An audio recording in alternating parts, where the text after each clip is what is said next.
Welcome to the Tie-Dyed Therapist. I'm your host, Richard Killian.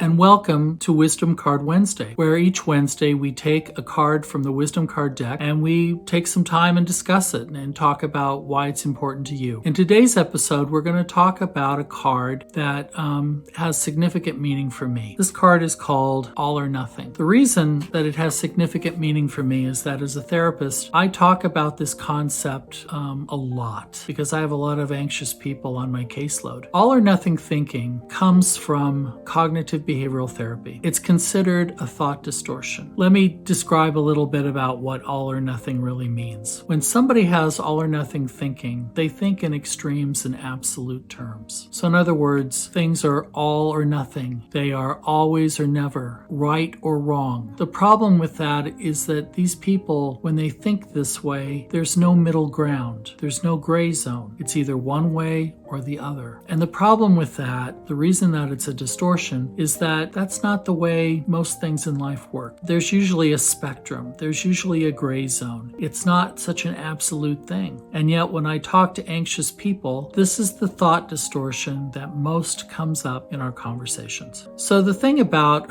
this is that, and I have a theory about all or nothing thinking and why anxious people get this so much. In a way, it's very comforting because when you think in absolute terms in those ways and you don't allow for anything else, the unexpected, the unexplained surprises, and you focus on one thing or the other, it makes things really simple. Except that we don't live in a simple world. And there are surprises and there are unexpected things that happen all the time, including my not wearing tie-dye today. So the thing about it is I always encourage people that have this all or nothing thinking to pay very close attention to their thought life and to pay very close attention to the things that they say to themselves in terms of extremes. And if they can catch themselves thinking an all or nothing thought, this always happens to me, I never get a break, things like that, I ask that they take a moment to start to challenge that thinking.